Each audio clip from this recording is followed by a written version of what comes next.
año. Esperemos que este año sea de revelación para todos.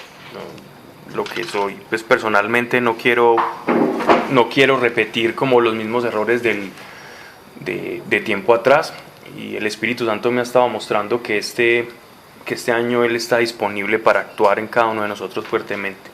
Él quiere actuar, Él quiere moverse a través de nosotros, Él quiere mostrar milagros, realidad, y como les decía, no espero menos de Dios este año, no espero menos que ver su mano poderosa en cada uno de nosotros moverse y que podamos impactar verdaderamente allá afuera.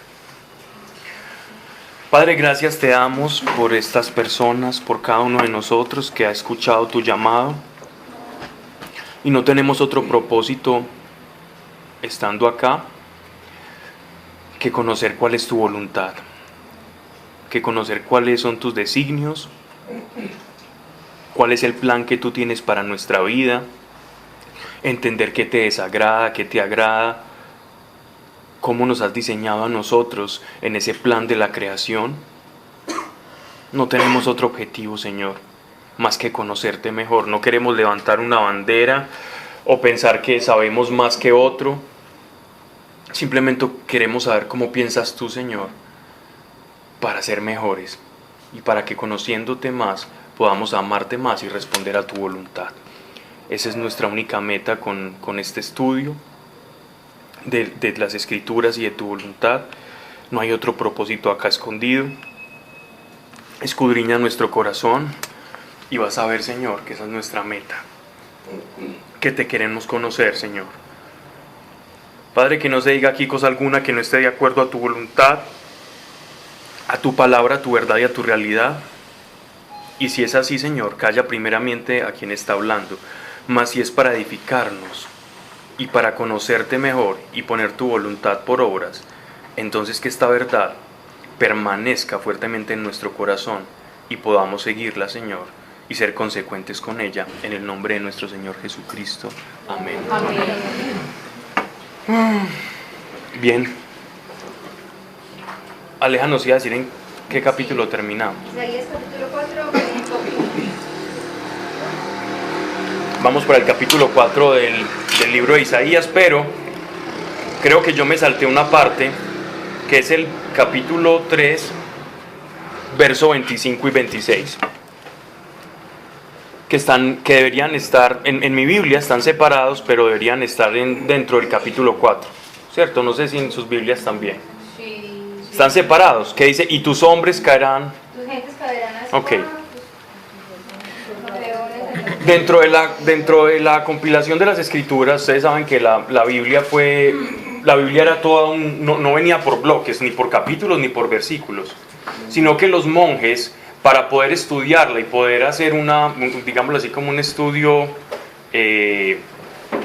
más estricto de la palabra y poder tener referencias, entonces ellos comenzaron a hacer locaciones con las Escrituras y a hacer versículos y capítulos, y así es que nos llega a nosotros ahora la Biblia, ¿cierto? Pero originalmente los hebreos no decían capítulo 1, versículo 5, capítulo 3, 4, 5, ellos no lo tenían así, porque para ellos la palabra de Dios no podía ser separada, sino que venía en un bloque entero, y se la aprendían de memoria. Nosotros la tenemos así por cuestiones pedagógicas, pero en su naturaleza las Escrituras vienen dadas en un solo bloque. Entonces aquí seguramente los que la estaban compilando, los que hicieron el compendio de las Escrituras, pusieron este versículo 25 y 26 dentro del 3, pero dentro del contexto estaría más fácil en el capítulo 4. Entonces vamos a empezar. Y tus hombres caerán a la espada, y tus héroes en la batalla, sus puertas gemirán y se lamentarán. De hecho, una contextualización, pues como, porque no nos acordamos de en qué estamos, ¿sí me entendés? Ok. Te choca que empecemos desde la primera. Una contextualización, bueno, estamos en... Ok, recuerden que veníamos, el profeta Isaías está enmarcado dentro de una situación geopolítica de Israel bien interesante. Israel es como un estado sándwich entre el imperio egipcio y el imperio asirio. Entonces, como es un estado pequeño, un pequeño imperio, estamos ya 3 generaciones después del rey Salomón. Estamos 3 generaciones después del rey Salomón.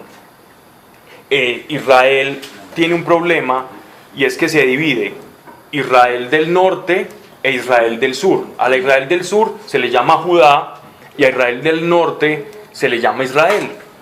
En esa división política del pueblo de Dios es que ellos comienzan a tener, digámoslo así, mucha fragilidad respecto a esas 2 naciones gigantescas, imperios que eran Egipto y Asiria. Y en esa fragilidad es que nace el profeta Isaías. Un imperio dividido, es decir, el pequeño imperio de Israel estaba dividido y otras 2 potencias estaban haciendo la hegemonía, digámoslo así, de todo lo que es Asia Menor, lejano, mediano y cercano Oriente. Entonces, en esas circunstancias está el profeta Isaías profetizando. Isaías viene anunciando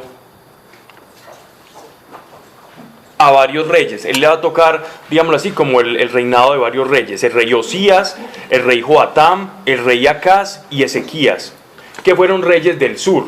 Isaías estaba en la parte del sur, o sea, en Judá. Recuerden que el reino de Israel se había dividido. Por un lado el reino del norte, por otro lado el reino del sur. Isaías iba a profetizar al reino del sur. Aunque a veces Dios también le iba a hablar a Isaías o le iba a dar profecía sobre el reino del norte. Y le iba a advertir sobre todo que de no cambiar su conducta, entonces los asirios los iban a poner en cautiverio, cosa que sucedió. E Isaías ya lo había profetizado. También le profetiza sobre todo a la parte del sur, a Judá, y sus profecías son mayormente conocidas, las profecías de Isaías, por ser mesiánicas. Es decir, de los grandes profetas, el que más profetizó la venida de nuestro Señor Jesucristo fue Isaías. Estamos hablando de 700 años antes de Cristo, ya Isaías estaba profetizando que Jesucristo iba a nacer, con unas características perfectas y que se amoldaban perfectamente a lo que fue la vida de nuestro Señor. Entonces muchas personas en la época de Jesucristo, de nuestro Señor, se convirtieron en atención a las profecías de Isaías. Como ellos conocían la lectura de los rollos de Isaías, entonces al ver que en Cristo se cumplían todas las especificaciones, todas las profecías que ellos repetían en las sinagogas todos los sábados, entonces comenzaban a pensar, wow, este es de quien nos hablaba el profeta Isaías. Y por eso es que a Jesús, en la entrada a Jerusalén, antes de la Pascua, a Jesús le empiezan a gritar, Hosana, Hosana, Hosana el hijo de David, Hosana, que era una especie de ovación que se le cantaba, unas arengas que se le cantaban a los reyes, antes de ser entronizados. Y lo reciben con bombos y con platillos y con fiesta, y él iba montado en un pollino, en un burrito peludito, que son bien bonitos, bien orejones. Y estos burritos era una manera también en la que el rey David había entrado cuando fue coronado. Y él, como descendiente de David, iba a cumplir esto, y el profeta Isaías ya lo había profetizado. Miren a tu rey que viene en un pollino.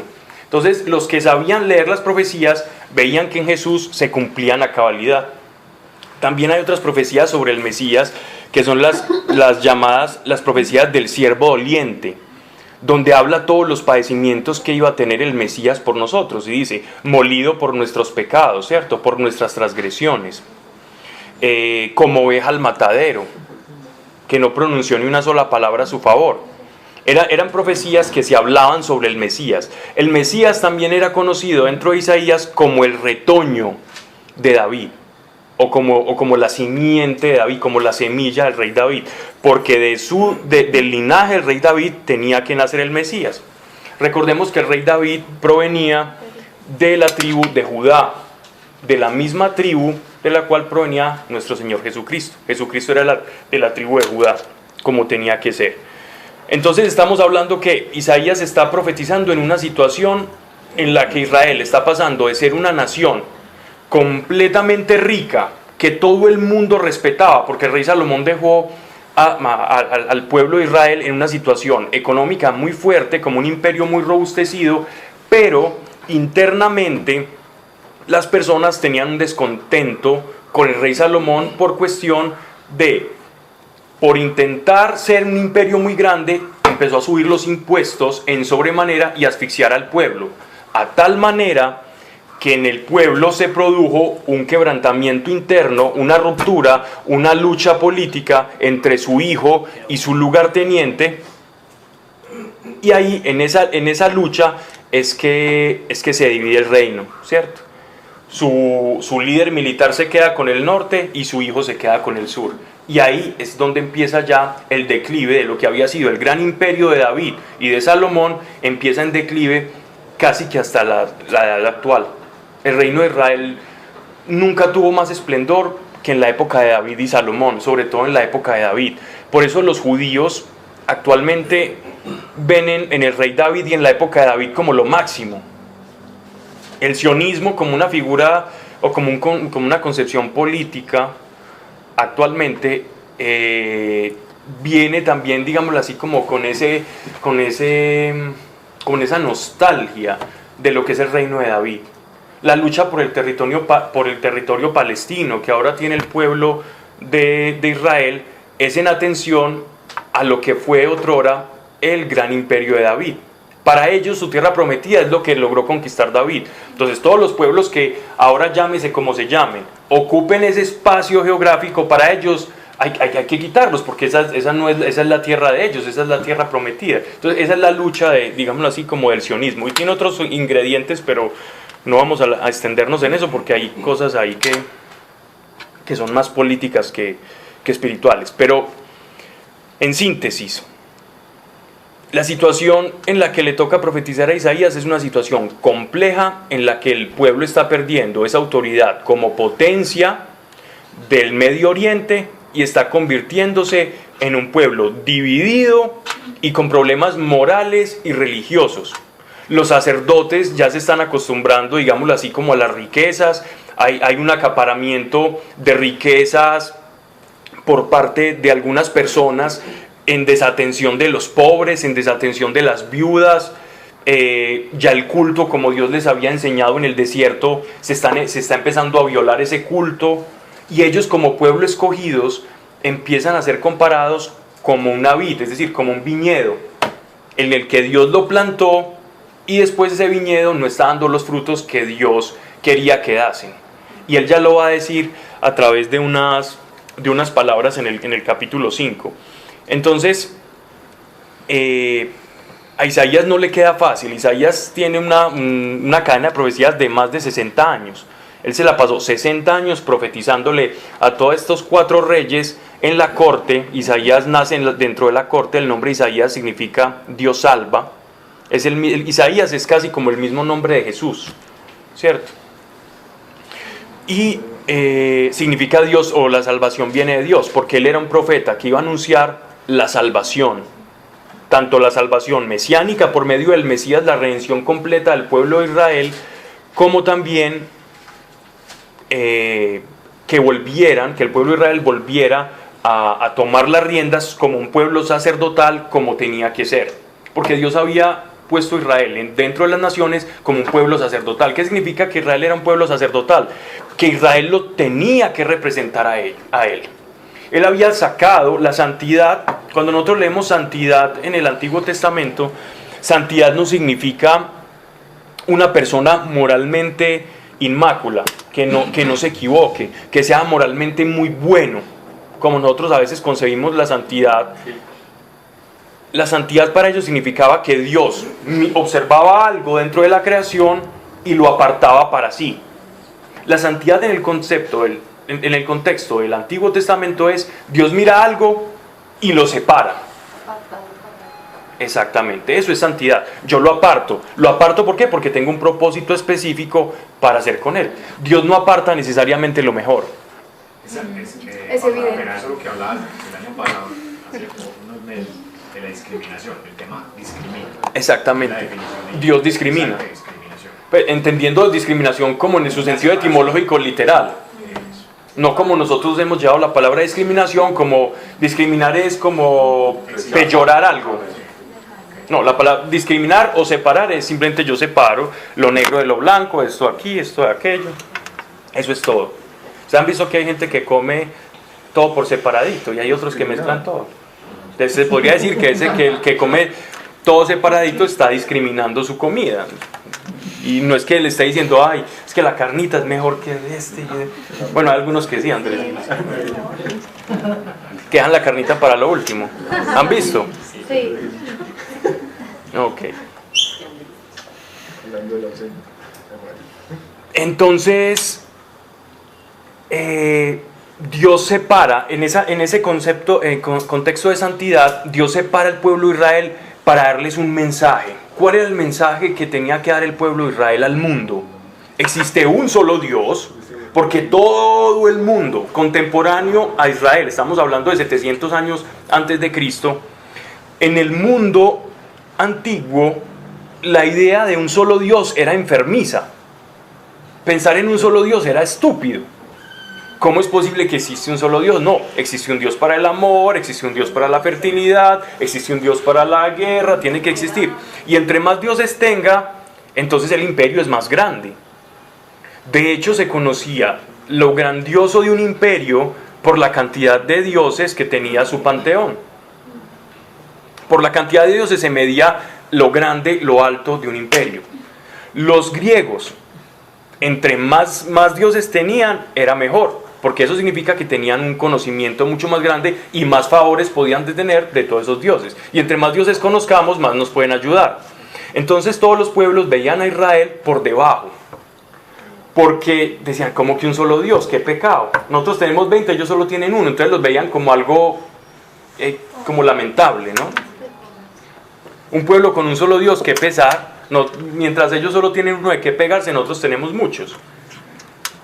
Entonces el pueblo de Israel tenía que mostrar ese único Dios. ¿Y cómo lo iba a mostrar? Adaptándose y conociéndolo, y dejándose llevar y dejándose guiar. Y poco a poco Dios les iba a enseñar y los iba a formar, los iba educando para que lo pudieran mostrar y enseñarle al mundo lo que era Él. El problema es que terminaron conociendo más a Dios por sus leyes que por lo que Él era y representaba. Entonces, en ese orden de ideas, terminaron en lo que nosotros llamamos el legalismo. Dios no se conoce por sus leyes, sino que se conoce por su percepción íntima, se conoce por la, digámoslo así, por el, así como cuando tú conoces una persona, porque caminas con ella, porque hablas mucho con ella, en esa medida tú lo vas conociendo. De esa forma Dios se estaba presentando al pueblo de Israel, pero el pueblo de Israel comenzó a acercarse solamente a Dios en atención al cumplimiento de sus leyes, y esa era la relación que tenían con Dios, era una relación legal, pero no era una relación íntima. Y desprovistos de esa relación íntima, el pueblo de Israel poco a poco van pasando las generaciones y se les va olvidando esa relación que tuvieron en el desierto íntimo con Él, porque Dios los apartó en el desierto para que lo conocieran. Y recuerden ustedes que también nuestro Señor hace lo mismo. El Espíritu Santo lleva a Jesucristo al desierto para tener una relación íntima con Él, y ahí es donde vienen las tentaciones. Lo mismo hace Dios con cada uno de nosotros cuando Él nos toma. Él nos aparta y nos lleva a una relación íntima, para que cuando allá afuera nos encontremos con una cantidad de cosas que no tienen que ver con Él, nosotros sepamos qué huele a Dios, qué sabe a Dios, qué gusto tiene a Dios y qué cosas no son de Dios. Así racionalmente parezcan muy convincentes, ¿cierto? Entonces, por eso es que nos es necesario tener esa intimidad con Dios, para que cuando olamos algo que no es de Dios, digamos, esto no me huele a Dios, esto no me sabe a Dios. Racionalmente a veces yo no sé explicar por qué, pero uno sabe que sabe dentro de sí, esto no es de Dios. ¿Por qué? Porque el Dios con el que yo camino me huele muy diferente a esto. Y es una manera que el pueblo de Israel comenzó a perder esa intimidad, y en ese legalismo se fueron perdiendo hasta tal punto de degradación moral, y se fueron acostumbrando también a la riqueza, a pasar de ser un pueblo desposeído y esclavo a tener una cantidad de riquezas e incluso a ser admirados en el mundo, digámoslo así, como en el mundo antiguo. Las riquezas de Salomón, el templo de Salomón y todo ese boato que él tenía en su reinado fue muy admirado por muchos pueblos de la tierra. Incluso iban caravanas a ver y a escuchar los consejos del rey Salomón. Pero ¿en qué terminó todo eso? en que el pueblo se fue acostumbrando a esa riqueza, a ese estado de cosas, a ese statu quo, y se empezó a olvidar de Dios. Y empezaron simplemente a cumplir las leyes de Dios mediocremente o casi como por inercia, y así se fue perdiendo esa relación con Él. Y eso es lo que Dios les va a reclamar al pueblo a través del profeta Isaías, que había suscitado en medio de esa situación. Un mundo dividido, el imperio egipcio por un lado, que en esos momentos estaba en amistad con Israel, pero los asirios, que ya estaban empezando a ver en Israel un buen botín, un lugar para tomar un botín. Los asirios, que se nos van a mentar muchas veces en este libro de Isaías, fueron conocidos como, primero es un gran imperio, uno de los grandes imperios que ha habido en el mundo antiguo. Están el sumerio, los asirios, los persas, los medos, los egipcios, los hititas, pero los babilonios, pero los asirios, de todos estos que acabo de nombrar, fueron conocidos sobre todo por su, digámoslo así, por su organización militar y por su brutalidad y por su despotismo. Estos reyes asirios eran tan terribles que ellos, cuando invadían una nación, con los primeros que se encontraban, ellos asimilaban. Hay unas pinturas que se han encontrado sobre los asirios, de cómo llegaban ellos y cómo combatían. Ellos tenían dos cuerpos militares. El primer cuerpo militar era la caballería. Ellos tenían la capacidad de tener una caballería con lanzas. Ya estamos hablando de la edad de hierro.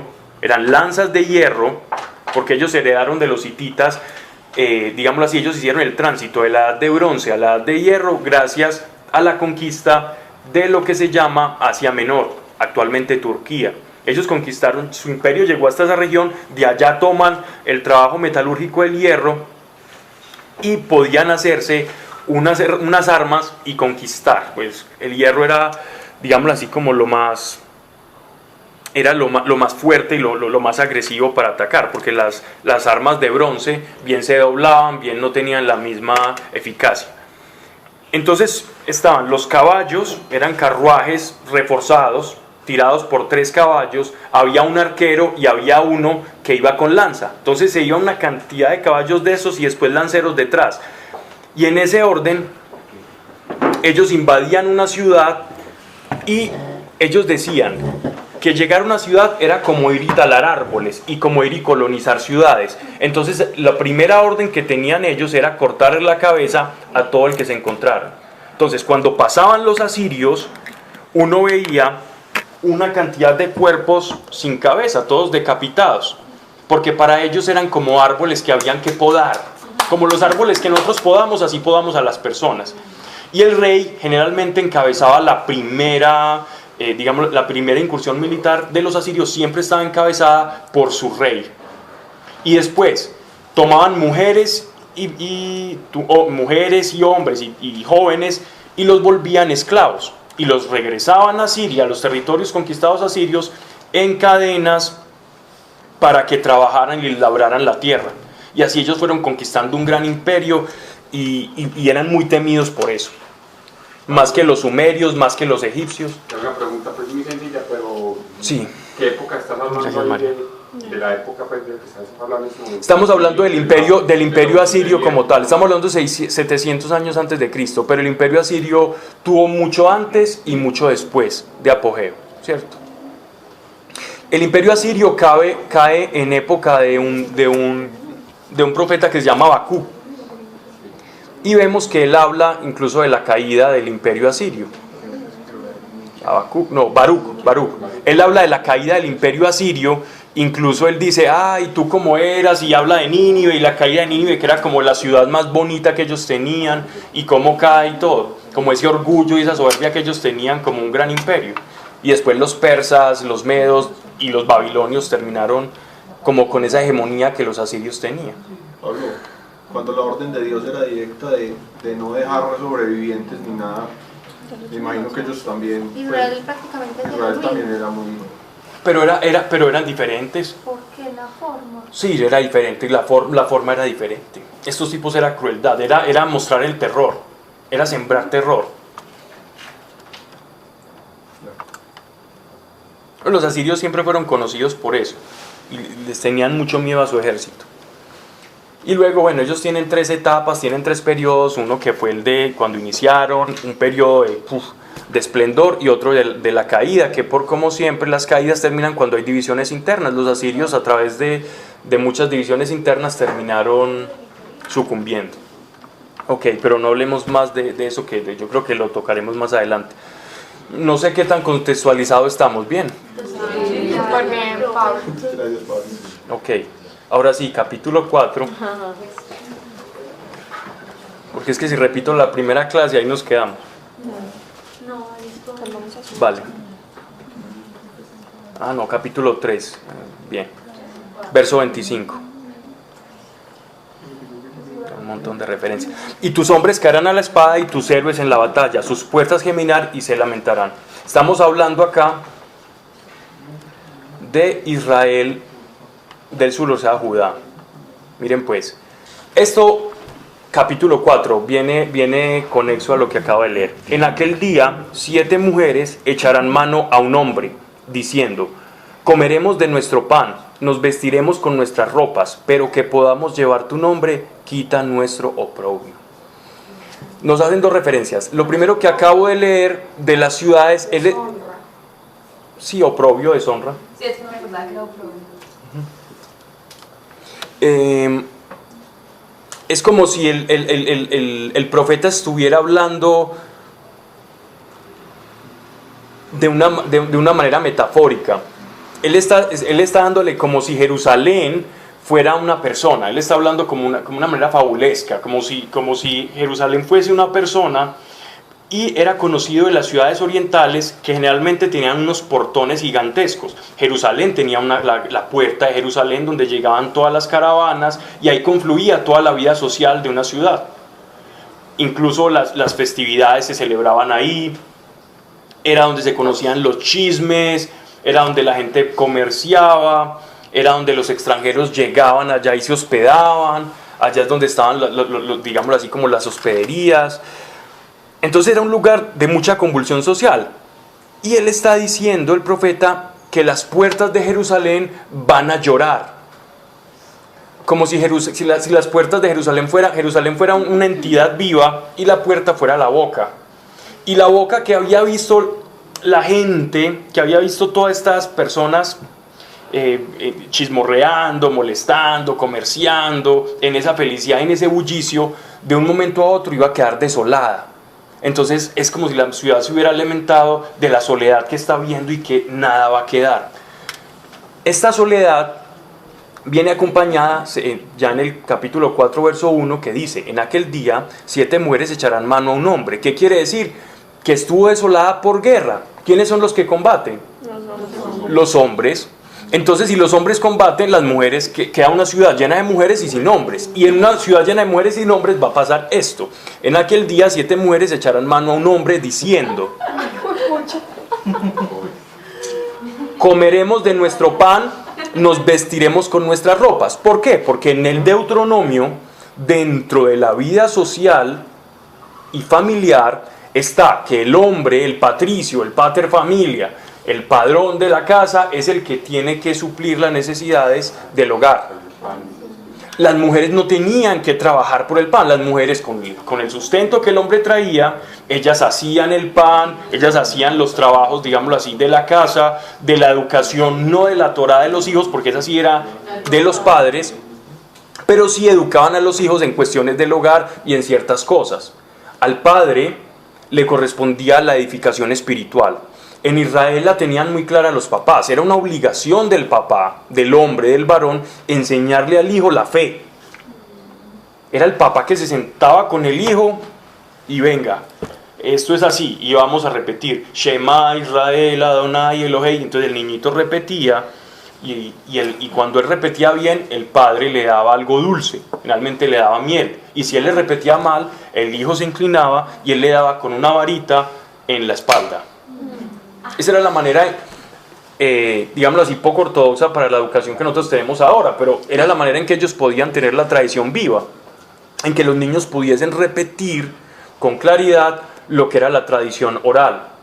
en el tiempo en que no había escritura, que los judíos no escribían, o solo muy pocos escribían, esa era la única manera de conservar la tradición.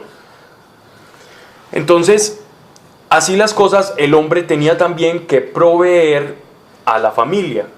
Y en este caso, las mujeres están diciendo, en aquel día 7 mujeres, 7 acá significa multitud, significa muchas mujeres. Echarán mano a un hombre diciendo, comeremos de nuestro pan. Es decir, no nos tenés que sostener, no tenés que cumplir la ley por nosotras. No. Con el solo hecho de que nos desposes, está bien, con eso quedamos tranquilas. Comeremos de nuestro pan, nos vestiremos con nuestras ropas, pero que podamos llevar tu nombre. Es decir, que allá en las plazas, en las sinagogas y en todo Israel se conozca, este es mi esposo. Y este es el que me dio a este hijo y esta descendencia. Porque oprobio grande era para la mujer semita el hecho de no poder concebir un hijo. No podía haber oprobio más grande, deshonra o maldición más grande para una mujer de la época en la que estamos hablando, incluso en la época de nuestro Señor, que no tener un hijo. Era para ellos como un castigo de Dios. El hecho de que una mujer no tuviera un hijo era un castigo terrible. Algo hice mal, estoy pecando, mi esposo pecó o yo pequé o mis antepasados pecaron y por eso Dios nos descubre, nos tiene su rostro cubierto y no nos bendice. Entonces así estaban las cosas, una ciudad completamente desolada por la guerra. Pablo, en esa época se podían los hombres casar con varias mujeres. Esto está hablando como Jerusalén, no, en esta época no. Aquí está hablando, pero está hablando como quien dice que las mujeres incluso van a decir, por favor, no importa, no nos importa renunciar a todo. Es una manera de expresar, ¿no? Como metafórica. Como de mostrar la desesperación. Mostrar la desesperación en la que va a quedar Jerusalén. No significa que esto va a pasar literalmente, pero significa que, aquí que están diciendo, la ciudad va a quedar desolada. En esta época no podían tener más de una mujer, excepto los reyes, por aquello de la maldición para el pueblo. ¿De la qué? De hecho, De la maldición. ¿Por qué maldición? Porque cuando el pueblo de Israel pidió rey, le dijo, sí, si ustedes quieren rey, entonces el rey se quedará con sus mujeres. O sea, es una maldición para el pueblo. Ok. Y es que el rey, cuando ve una mujer, la puedes Claro. coger. Sí, siempre y cuando no esté casada. Ah, ya. Porque acuérdate que si no se lo van a matar. Urías. Colombia la guerra, que era una estrategia. Colombia la guerra. Estrategia muy mezquina, sí. Verso 2. En aquel día será el renuevo, miren esto tan hermoso acá. En aquel día será el renuevo de Dios, gloria y ornato, y el fruto de la tierra. Este pasaje, miren, otra cosa que se me había olvidado decir, que he repetido en cada una de las charlas que hemos tenido. El libro de Isaías no es un libro que lleva un orden cronológico, sino que es una cantidad de oráculos, profecías y versos que están puestos sin un orden cronológico. A veces podemos ver orden, pero otras veces no. Por ejemplo, esto que él está arrojando acá, este pasaje que él está arrojando acá, no es necesariamente la continuación del capítulo anterior, sino que es un oráculo. Es como si yo empiezo a escribir un libro de poesías, que Dios me va dictando un libro de poesías. Yo empiezo a dictarla. La poesía 1 no tiene nada que ver con la 2, pero la 1 puede tener que ver algo con la 5, ¿cierto? Entonces en este orden que nos llega el libro de Isaías no hay un orden cronológico. Entonces por eso vamos a estudiar cada fragmento en su contexto. Pero ustedes son todo lo que dice Isaías aquí son puras profecías. Oráculos y profecías, sí. ¿Cuál es El oráculo es la respuesta a una pregunta que un rey o el pueblo le está haciendo al profeta, que le diga a Dios, ¿por qué estamos sufriendo eso que estamos sufriendo? Entonces el profeta va donde Dios y dice, oráculo de Dios, es decir, Dios me ha dado esta respuesta, y se las anuncia al pueblo. Profecía es cuando Dios habla directamente al profeta y le dice, ve y diles. ¿Ya? Está bueno esto. Así está bien. Miren pues, en aquel día será el renuevo de Dios, gloria y ornato, y el fruto de la tierra, grandeza y honra de los que de Israel quedaren. Después de que la ciudad estuviese desolada, es como si Dios se fuera a apoderar otra vez de su tierra. ¿Podemos ver esto conectado con el capítulo anterior? Sí, pero también esto se va a conectar con un montón de capítulos. Y los restos de Sión, el monte aquel, los supervivientes de Jerusalén serán llamados santos. Santos, Separados. sí, los que Dios separó, un remanente, siempre es un remanente. Y todos los hombres inscritos en los vivos de Jerusalén. Aquí se nos empieza a hablar, o algo que los rabinos y los estudiosos rabínicos y judíos iban a hablar sobre el libro de la vida o el libro de Dios, que es como si fuera el libro que manejaban los reyes donde hacían el censo. Este libro de la vida es como el censo de los ciudadanos del reino de los cielos, como de la nueva Jerusalén, de la Jerusalén de Dios. A eso se le llama, es este libro de la vida. Como el libro donde Dios tiene los que han sido separados, los que han sido apartados. ¿Y apartados por qué? Por su voluntad, por su soberanía. Cuando, dice, entre los vivos de Jerusalén, cuando lave el Señor la inmundicia de las hijas de Sión, limpie en Jerusalén las manchas de sangre, al viento de la devastación. Y Dios creará sobre todo el lugar del monte de Sión y sobre sus asambleas una nube humeante de día y un resplandor de fuego y llama durante la noche. Pues sobre toda gloria habrá un dosel. Un dosel es como los adornos que ponen en estas camas antiguas, o es como una especie de marco que se pone para adornar algo, ¿no? Algo, como un trono o una cama o algo así que se le quiere dar como especial elegancia. No sé qué dirán las traducciones de ustedes. Dice toldo. O sea, es como, No. como esos toldillos de las camas. Ahora dosel es eso. Ahora dosel es eso, pero en el contexto, un dosel, si uno va a un hotel y me das una cama con dosel, te dan esas, Con esos velos así. como de Para niñas zancudos. de antes, pues. O Sí. para los zancudos, ¿no? Que son como de 4 astas con un manto, con un toldo.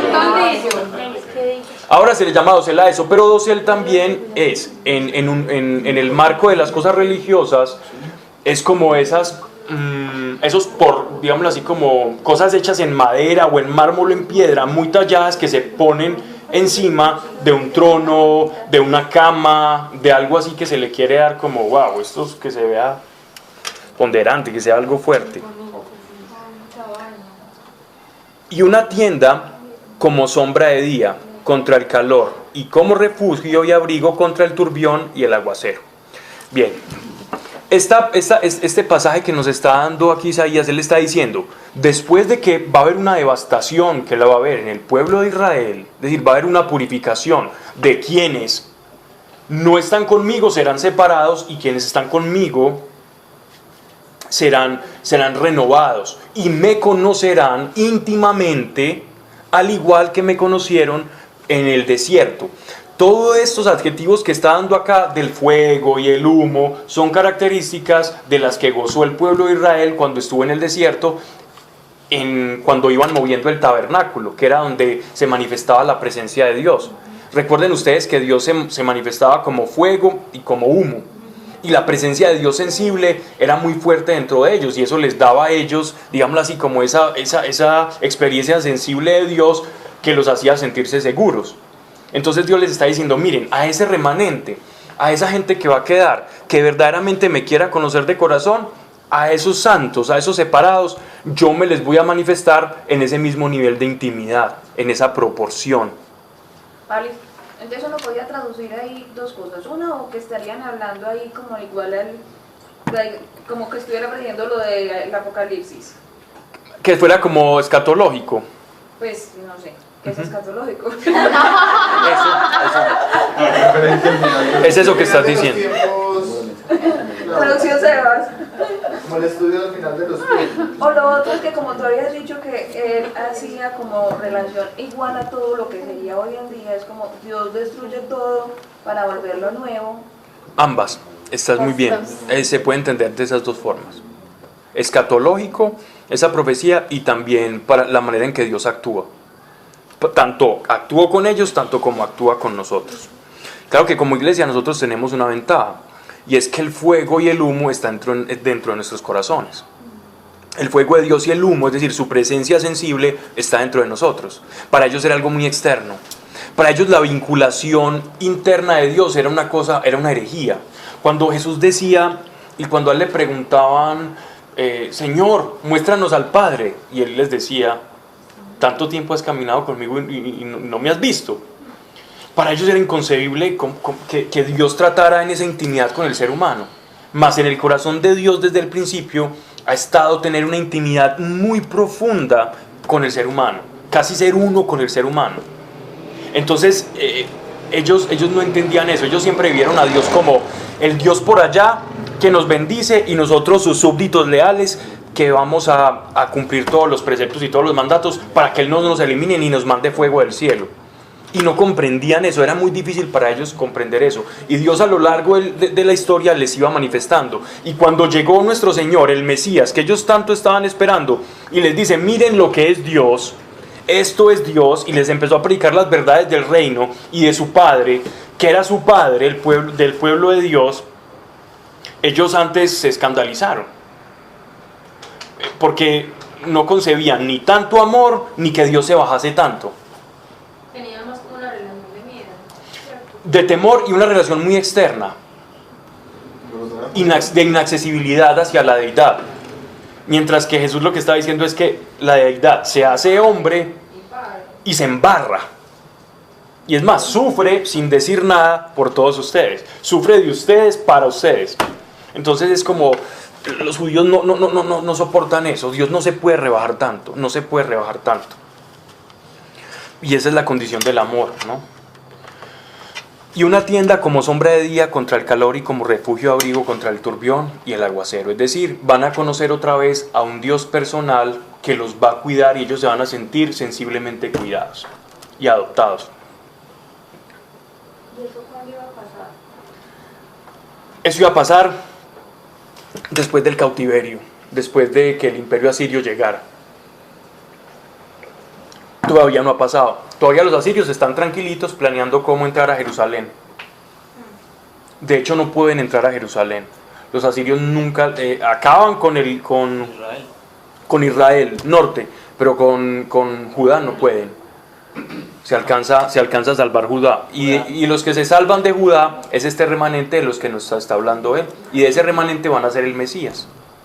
O sea, Pero Pablo, Judá también queda esclava, ¿no? Queda tributando, queda pagando tributo, pero ya después, cuando año 500, creo que es 564-67, ya Nabucodonosor Nabucodonosor los pone en cautiverio.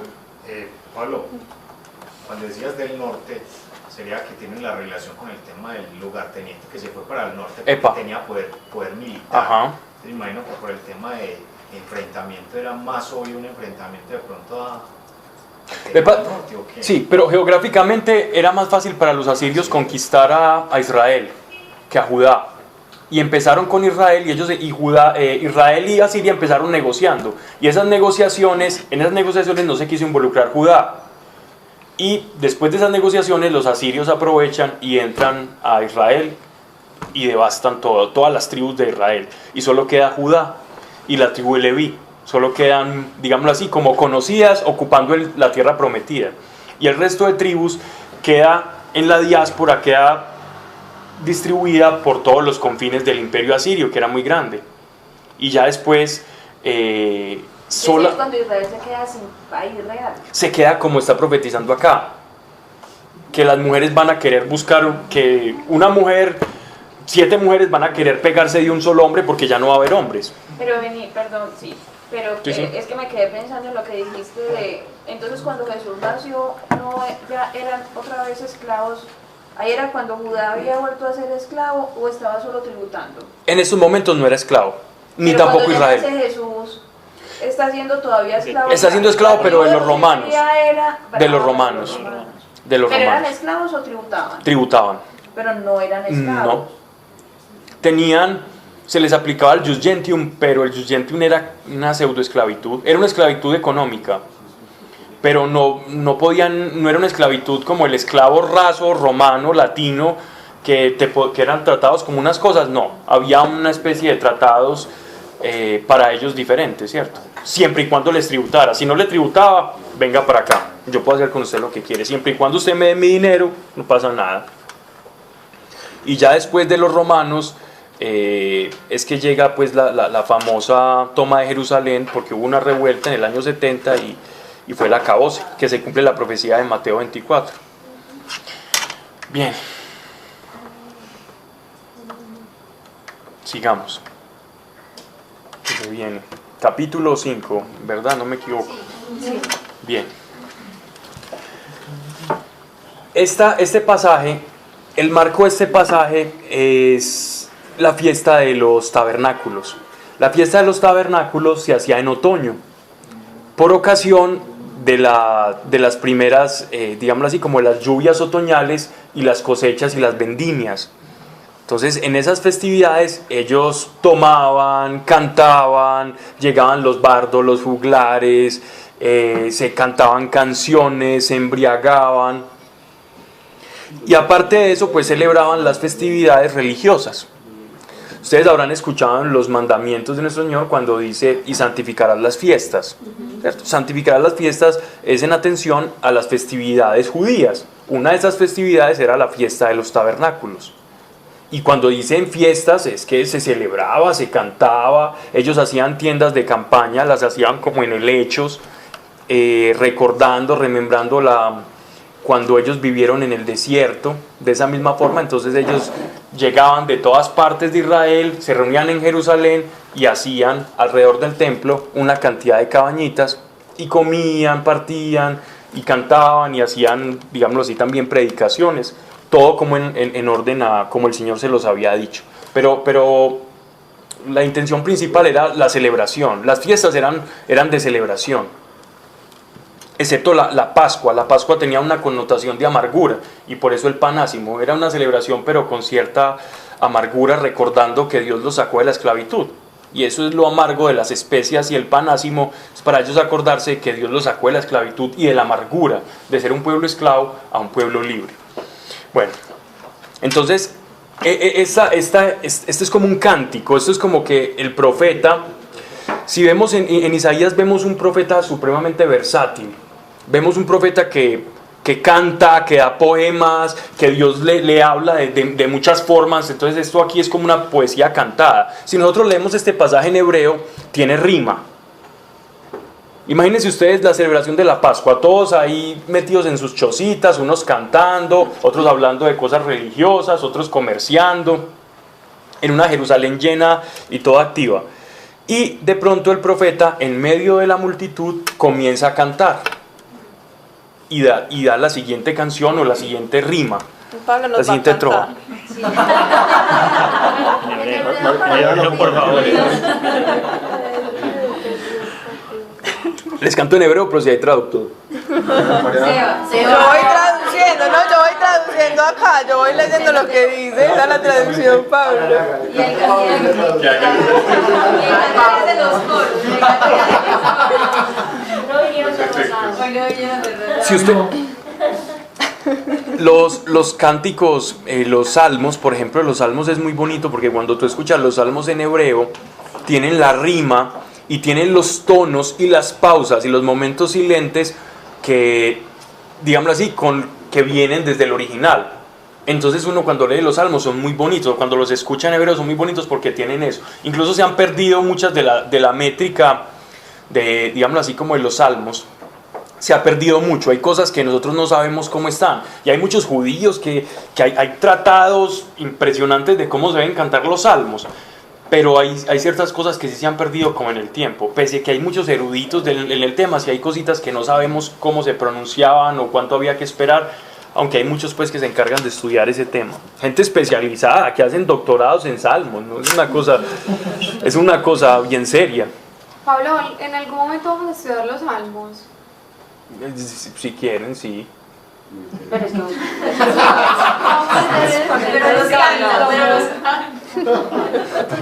Cantados.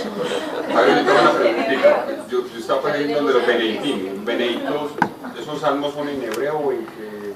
San Benito, según la regla monástica de Benito, ellos No, ellos tienen una métrica castellana, de acuerdo, sí. Él era, primero los cantaban allá en latín, italiano, ya después pasa, de acuerdo a las órdenes monásticas, al idioma que sea, pero la métrica se pierde un poco, ellos simplemente van rimando y van cantando, pero es muy diferente a la hebrea. Sí, ellos tienen simplemente que le rime y uno a veces ve que hay algunas palabras como que no riman, entonces ellos alargan las vocales para que no les suene tan feo y cantan bonito, los famosos cantos gregorianos, todo esto. Bueno. Eso acabo de preguntar. ¿Estás esperando qué?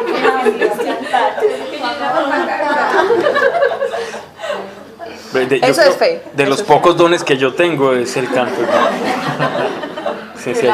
Se necesita mucha fe, yo creo, o tenerme mucho cariño pues para que me aguanten cantar. Dice, miren pues cómo es de bonito esto. Voy a cantar a mi amado el canto de mi amigo a su viña.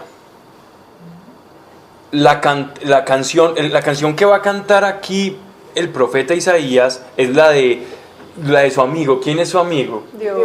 Ajá. ¿Y quién es la viña? El pueblo de Israel. Entonces mire la canción que va a cantar él. Mientras todos están. Entonces es una canción y es una poesía que es profética y aparte de todo que va a exaltar mucho como digámoslo así, la imaginación de los que están escuchando.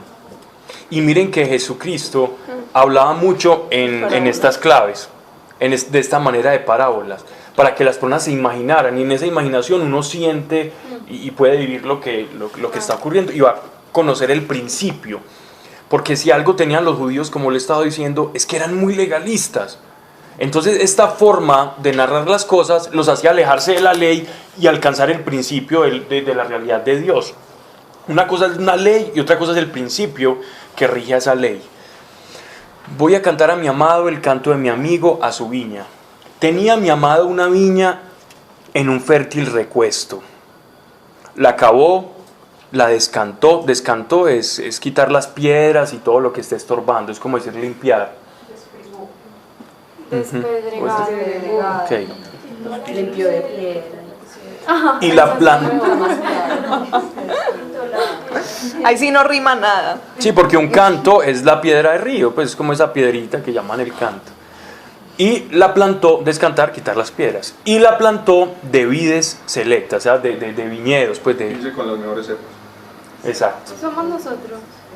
El pueblo de Israel. Le está hablando al pueblo de Israel. O sea, la santificó. Miren que aquí Dios es aquel que mira y selecciona. De aquí yo voy a hacerme un pueblo. Cuando él dice selectas es una frase amorosa, porque selecto el pueblo de Israel no tenía nada. Los egipcios estaban muy por encima en nivel de comprensión de la realidad, y los sumerios que el pueblo de Israel, que eran pastorcitos. Pero Dios los está tratando con amor, porque esa es la planta que a uno le gusta. Los que han leído El Principito, esa es la planta más bonita. Edificó en medio de ella una torre e hizo en ella un lagar. Normalmente en las plantaciones o en los viñedos, digámoslo así, todavía en Palestina y en toda esta región, se hace una torre, y es una torrecita para observar, es como una torre de vigía para mirar pues que no vengan animales o cosas que se coman la cosecha o ladrones. Es como una torre de vigilancia. Entonces mire lo que él dijo: edificó en medio de ellos una torre, refiriéndose al tabernáculo, e hizo en ella un lagar. Un lagar es donde se exprimía y donde se hacía el aceitico, esperando que le daría uvas, pero le dio agrazones. Un agrazón es como de un racimo, son las verdecitas que no pelechan. Quería frutos y no le dieron nada. Será como en castizo, les voy a resumir. Agrazón es cuando usted tiene un racimito de fruticas y las que no pelecharon, eso es un agrazón. Las que se quedaron como verdositas, que son malucas, verdosas, no sirvieron. Las mandarinitas que no pelecharon de tu casa. Hay un árbol entero. Que no pelecho. Son agrazones. No, oigan, ahí yo corto las palabras en nombre de Jesús. Están pelechando despacio. Ok. Dios bueno, Dios tirano. Lo pelechó. Con el agua lo que dan y les ha echado. Que les Que no caiga sabe fuego. cuáles son. Verso 3. Que no sabe cuál es el árbol. Ahora pues, vecinos de Jerusalén y varones de Judá, juzgad entre mí y mi viña. O sea, Dios les está diciendo, juzguen entre mí y mi viña. Ustedes son los jueces. ¿Qué más podía yo hacer por mi viña que no lo hiciera? ¿Cómo esperando que diese uvas, dio agrazones? Intenso. Un papá indignado. Triste. Triste. Ok. Miremos esta así, claro. De una manera, en parábola les mostró, yo los cuidé, yo los he separado, yo los he educado, yo les he dado los medios para que ustedes me comprendan y me conozcan. Pero se quedaron verdes y estériles. Se quedaron verdes y estériles. Juzguen ustedes. Es decir, me abstengo de juzgar. Juzguen ustedes esta situación. Ellos al juzgar esa situación, obviamente, ¿qué es cómo se iban a declarar? Culpables. Hemos fallado, le hemos fallado a nuestro Dios. Y en medio de esa festividad otoñal de las lluvias y de las cosechas, en la fiesta de los tabernáculos, pues yo creo que al escuchar a Isaías pararon. O sea, ellos entendían. Se acabó la fiesta. Cuando Se acabó la fiesta. Todos para la casa. Ajá. Pero esos judíos entendían. Algunos sí, algunos no. Después de lo que va a pasar en el siguiente capítulo, ya van a dejar de entender en parábolas. Porque Dios va a enviar a Isaías para que no entiendan. Para que no entiendan. Sí, Entiendan. para que no. No. Para y que a, no. y a Dios que. Pero ya vamos a explicar eso que significa el que ellos no entiendan. ¿Ok? Que es algo bien interesante. Entonces miren pues esto. Vamos al verso 5.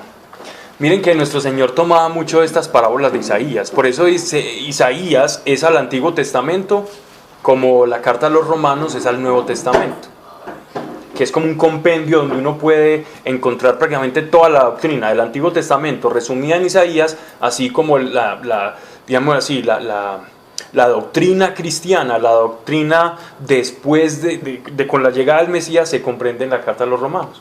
Verso 5. Voy pues a deciros ahora lo que haré de mi viña. Después de que ellos meditaron y se lamentaron, ya Él les va a decir lo que va a hacer con la viña, que no dio frutos. Destruiré su albarrada. Albarradas son esas murallas de piedra que se hacen sin argamasa para que, digámoslo así, para separar, como lo que se llaman ahora gaviones en la construcción. En una cosa que es empinada se pone una murallita y así se separa, digámoslo así, como el sembrado. No sé qué digan las versiones. Cerco. Bueno, es una manera de decirlo, sí. Pero es en piedra. Derribaré su muro, dice después. Dice, destruiré su albarrada y será ramoneada, es decir, derribaré su cerca y será hollada, quedará desierta, no será podada ni cavada, crecerá en ella los cardos y las zarzas, y aún mandaré a las nubes que no lluevan sobre ella. Pues bien, la viña de Dios de los ejércitos es la casa de Israel, ya está explicando el profeta. Y los hombres de Judá son su amado plantío. Esperaba de ellos juicio, pero solo hubo sangre vertida, justicia y aquí gritería. Y gritería. Y aquí gritería, es decir, y los bullicios de la gente, la injusticia, la gente que se estaba apoderando de las casas de los otros, el nivel comercial que ellos estaban teniendo. Entonces ellos empezaron a dejar de vivir como los principios que Dios les había enseñado, por el amor al prójimo, que usted al vecino lo tenía que respetar, que usted lo tenía que amar, que usted tenía que cuidar a la viuda. Y empezaron unos a enriquecerse, a llegar de otras partes, a acaparar y acaparar, a comprar terrenos, a poner deudas sobre otros, a prestarles, y otra gente que no podía pagarles, y empezó a crecer y a crecer, una especie de anarquía. E Israel en esos momentos estaba en una situación de una gente supremamente favorecida y otros muriéndose, cuando ellos eran un pueblo sacerdotal. Y como pueblo sacerdotal, ellos no podían dar ese ejemplo, porque entonces las naciones allá afuera iban a decir: ese es el Dios de ustedes. Entonces Dios le está diciendo: a ustedes yo esta situación la voy a cambiar. ¿Y por qué voy a juzgar así? Porque ustedes han vuelto mi pueblo, mi viña, la han vuelto en esto, en injusticia, en bulliciosos. Ya nos hablaron de las mujeres estas que se vestían, y como Dios les iba a quitar cómo se vestían y todo eso, porque ya no se estaban coronando como las mujeres que seguían a Dios, sino como las que se querían vestir igual que el resto del mundo, etcétera, etcétera. Les está diciendo: ustedes no me están representando, entonces yo voy a intervenir sobre ustedes. Pablo, pero una preguntita aquí. Es que pues, en todo el linaje de los reyes de Judá hay uno que es el que, o sea, que medianamente bueno. Hay uno que es medianamente bueno, pero hay otro que es el que la embarra, y que es donde Dios dice: bueno, a partir de acá ustedes, dicho, es de ahí donde les dice: aquí los voy, pues, o sea, ya sí, me voy a retirar de ustedes. Y ya lo vamos a ver, ya eso lo vemos más adelante. Ahí está. Pero aquí les está como advirtiendo.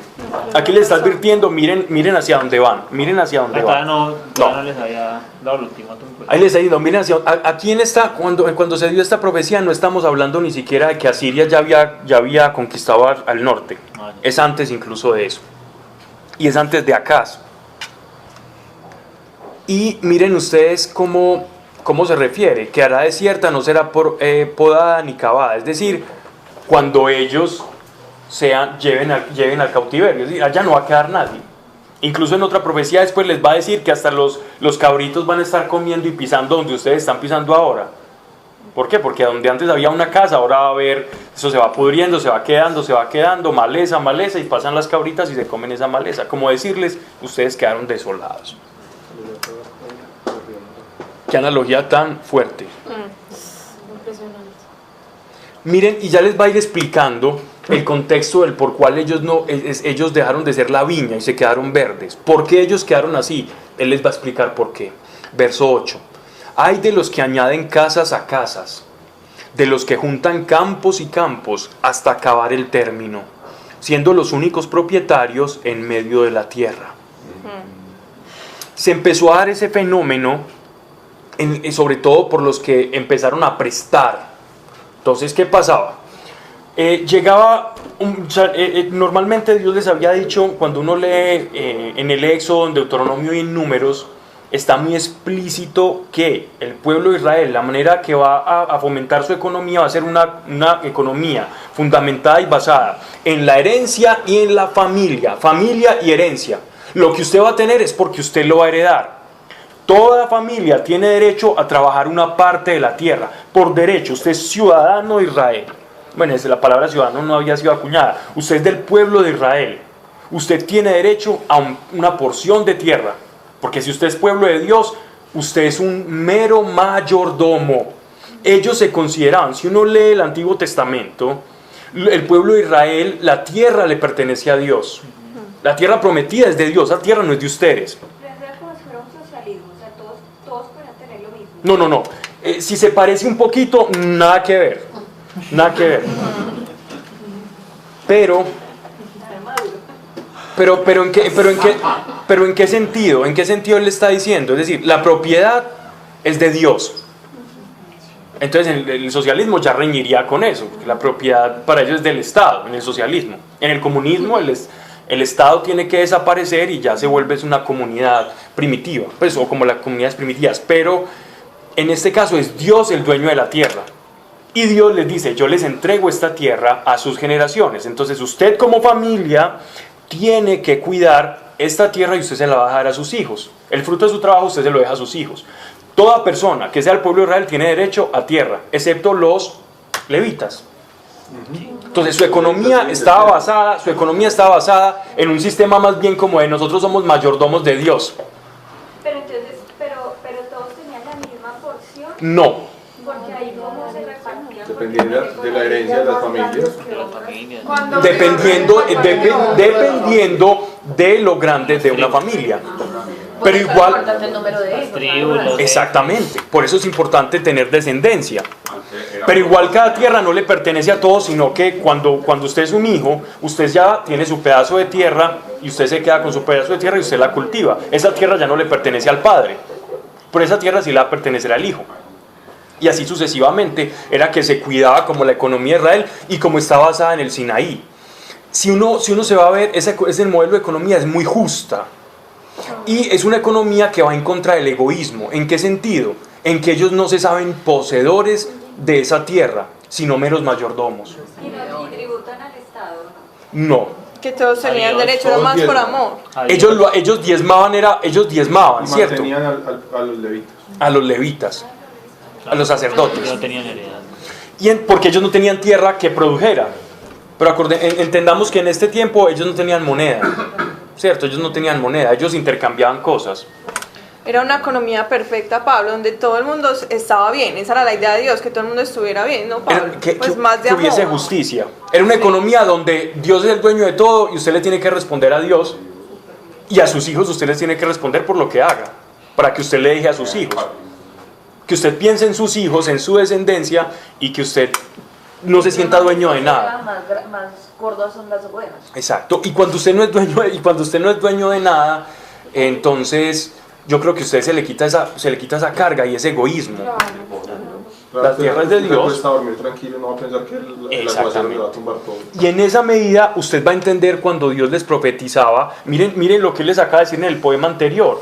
Miren que en el poema anterior Dios les dice: y yo los voy a cuidar y yo pondré barreras sobre ustedes y yo los protegeré como una cabaña del frío y de los vientos y del torbellino. Entonces Él está diciendo que iba a derribar el muro, porque antes les había puesto un muro. Exactamente.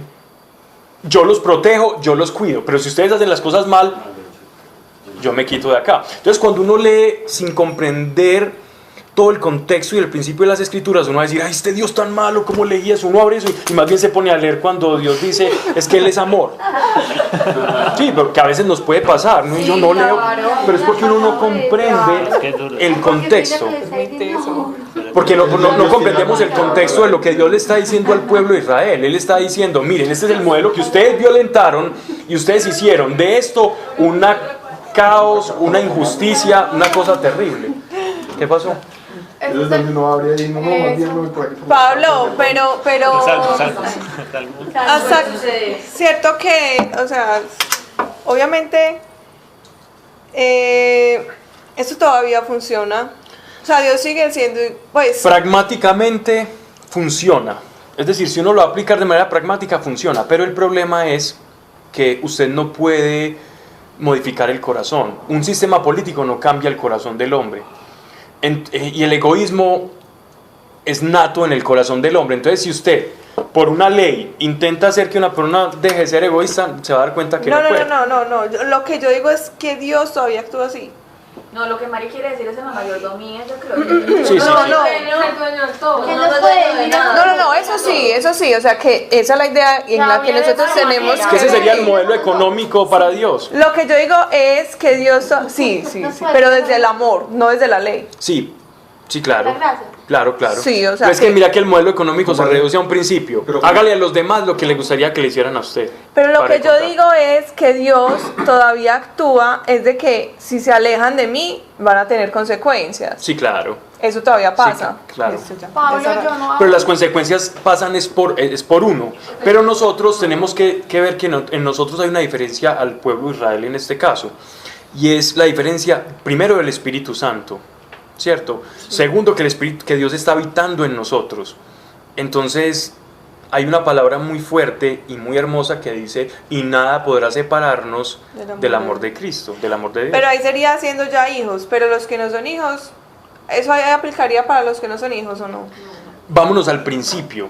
¿Cuál es el principio? No busquemos la reglamentación de todos los casos. El principio es: cuando yo hago algo no conforme, digámoslo así, a un modelo de amor y de justicia, no espero bendición de Dios.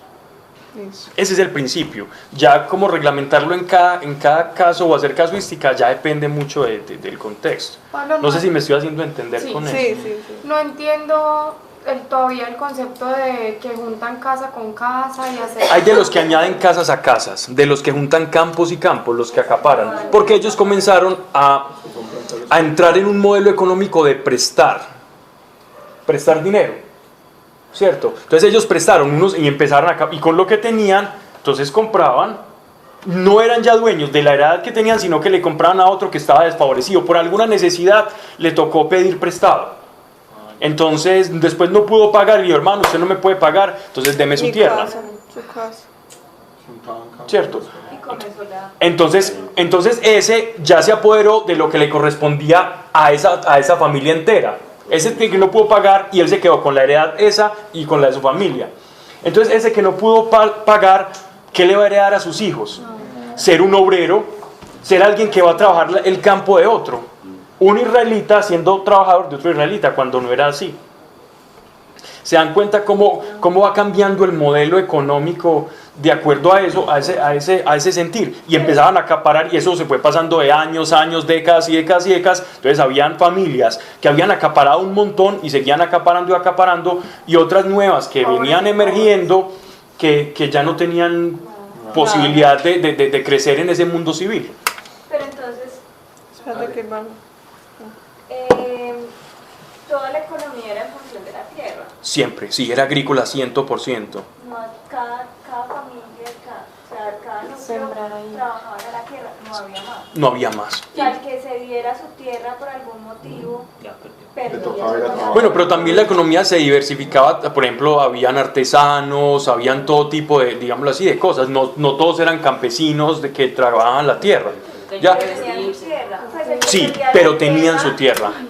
Perdía esa capacidad de crecer y prosperar. Y de su hábitat, ¿no? Claro. Tenemos un nuevo integrante de la clase. Persita. Pero miren que de hecho el feudalismo se basa en eso, pues el sistema feudal. El feudo es la plata, el dinero, un sistema de producción. Así fue que Chocoche. Egipto, así fue como cogió a todos de esclavos, que les cambió cuando... Claro. De esa misma manera, ustedes no tienen con qué, venga, páguenme, entonces hasta que quedaron esclavos. Y hasta que quedaron de esclavos, así fue. De hecho, Egipto gozaba en los deltas del Nilo, al norte de Egipto, o sea, al sur de Judá, de Israel, existe algo que llaman los deltas, que son unos afluentes del río que ya se mezclan con el Mediterráneo. Y ahí en ese sector, hay unas planicies que son muy aptas para el pastoreo. Entonces, en épocas de sequía en Canaán, los pastores o los trashumantes, los que iban como nómades del desierto, buscaban refugio en los deltas del Nilo y le pedían permiso al faraón de turno. Entonces les decía, bueno, ustedes pueden trabajar la tierra y me tributan cosas, y ellos le iban tributando. Y cuando no tenían con qué, venga para acá. Pablo, ya me perdí con la pregunta. O sea, cuando todos los descendientes de Isaac fueron a Egipto, sí, por José, después de que se murió el faraón, y pasaron 400 años. ¿Para que ellos fueran esclavos? No, 400 años quedaron de esclavos. Fue que se le olvidó al faraón se le olvidó la promesa. Cuando murió el faraón y siguió el sucesor, este sucesor él no fue el que le hizo la promesa a Josué. A José. Entonces, ¿qué pasó?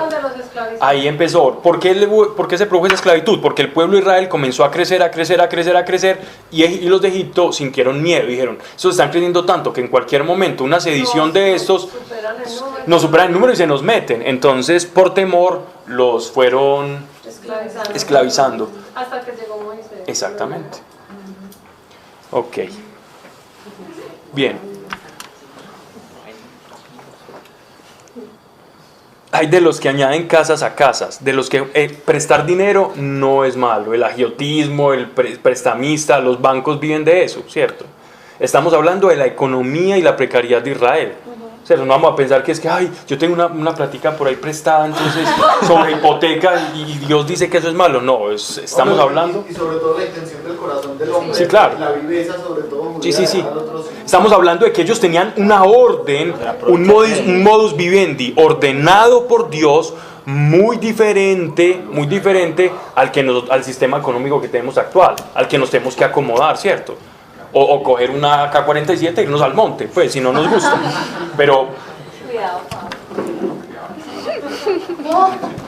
Pero lo digo en el sentido de que hay cosas que son contemporáneas, pero los judíos no tenían que hacer eso. Esa era la manera en que ellos iban a ser sacerdotes al mundo. Hay de los que añaden casas a casas, de los que juntan campos y campos, hasta acabar el término. Acabar el término es decir, hasta que ya se acaparen todo y después nadie pueda tener. Siendo los únicos propietarios en medio de la tierra. Y esto es con signo de exclamación. Pablo, ¿me puedo devolver en algo? Dime.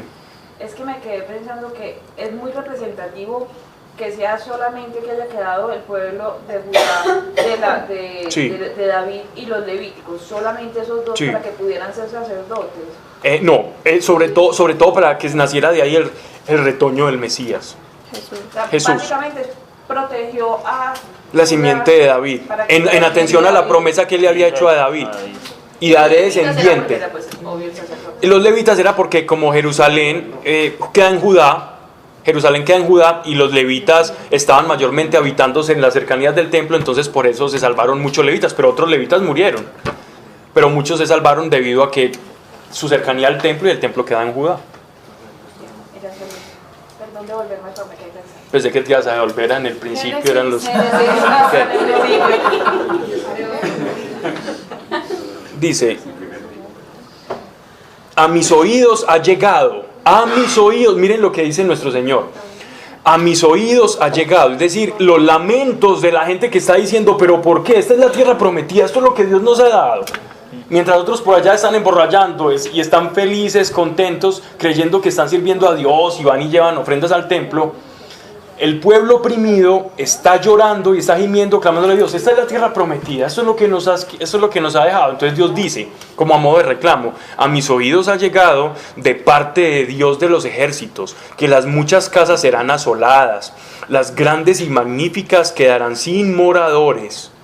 Todas esas casonas que se habían hecho, y 10 yugadas de viña producirán un bad, y un homer de simiente solo dará un efad. Es decir, las medidas de trigo y las medidas según capacidad de litros.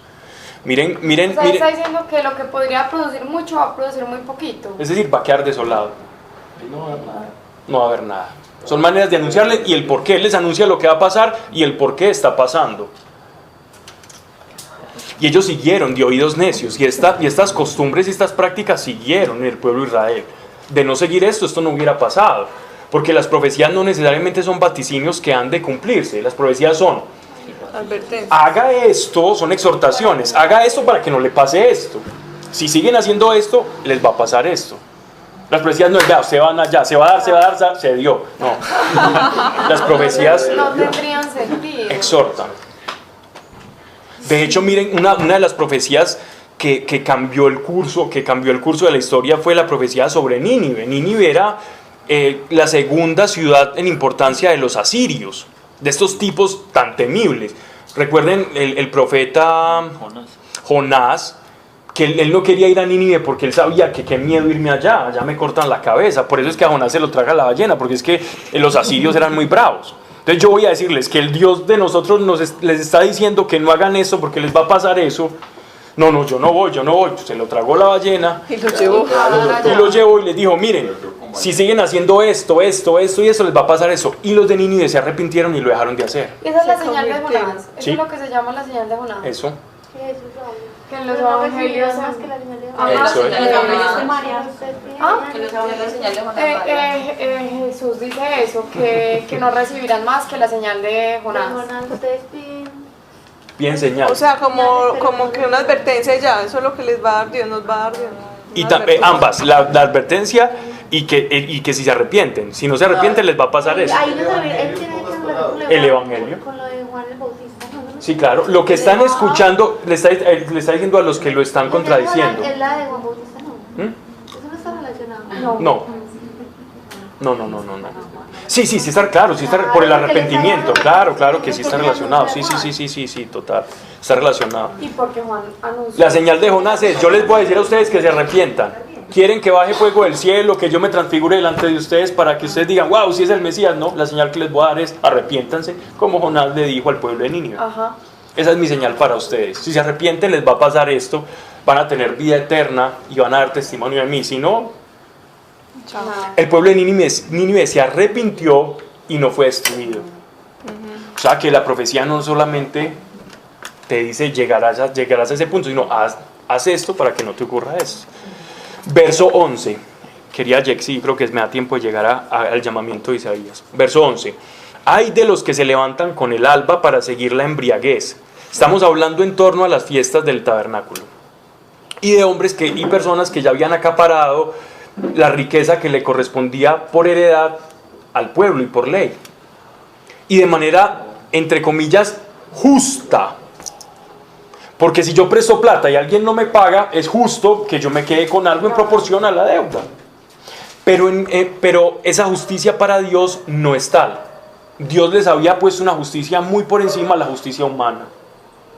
La justicia de nosotros para Dios no vale nada.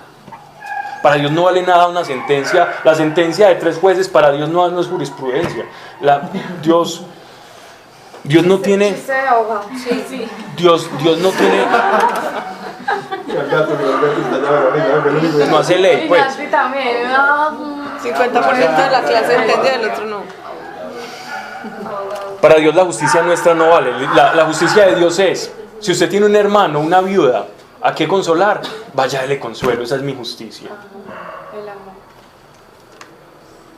Hay de los que se levanten con el alba para seguir la embriaguez y se queden por la noche hasta que el vino los caldea, en cuyos banquetes hay arpas, cítaras, panderos, flautas, vino, y no reparan en las obras de Dios ni en las obras de sus manos. Es decir, se embelesaron en su riqueza y se olvidaron de Dios y de lo que Dios les había enseñado. Es aquel que empieza a vivir a Dios de manera externa y con una comodidad. Entonces yo vivo bien, Dios gracias, Dios es muy bonito, yo voy al templo, yo diezmo, yo hago lo que sea en el templo de Jerusalén, pero es una fe de apariencia, es una fe externa. No hay una verdadera conversión de corazón, ni me tomo el tiempo de meditar en el Señor o de meditar en Dios.